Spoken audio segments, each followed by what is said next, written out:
తెలంగాణ తల్లి అవతరణ దినోత్సవాన్ని పురస్కరించుకొని రాష్ట్ర వ్యాప్తంగా ఉన్న 33 జిల్లా కలెక్టరేట్ ప్రాంగణాల్లో తెలంగాణ తల్లి విగ్రహాలను ఏకకాలంలో ఆవిష్కరించనున్నారు.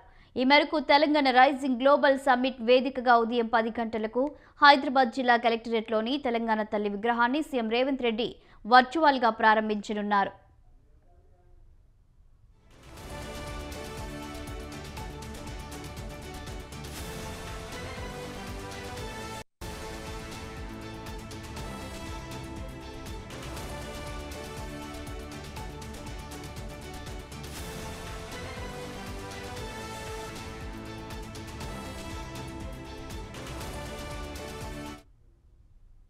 అదేవిధంగా డిప్యూటీ సీఎం భట్టి విక్రమార్క, మంత్రులు పొన్నం ప్రభాకర్, శ్రీధర్ బాబు, కొండ సురేఖ, జూపాలి కృష్ణారావు, దామోదర రాజ నరసింహ, పొంగులేటి శ్రీనివాసరెడ్డి తదితరులు వివిధ జిల్లా కలెక్టరేట్ ప్రాంగణాల్లో తెలంగాణ తల్లి విగ్రహాలను ఆవిష్కరించనున్నారు.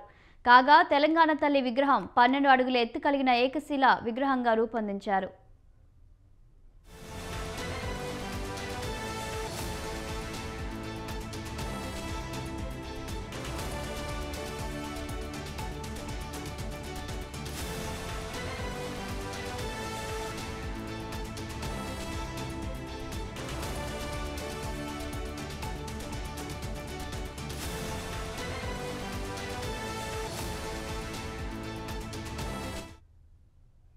ఈ విగ్రహాలను ప్రముఖ శిల్పి అనంత పద్మనాభ స్వామి రూపకల్పన చేశారు.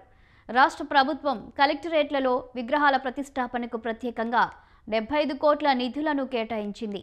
ఈ సందర్భంగా అన్ని జిల్లా కలెక్టరేట్లలో సాంస్కృతిక కార్యక్రమాలు, తెలంగాణ ఉద్యమ గీతాలు, బతుకమ్మ పాటలు, ప్రదర్శనలు నిర్వహించనున్నారు.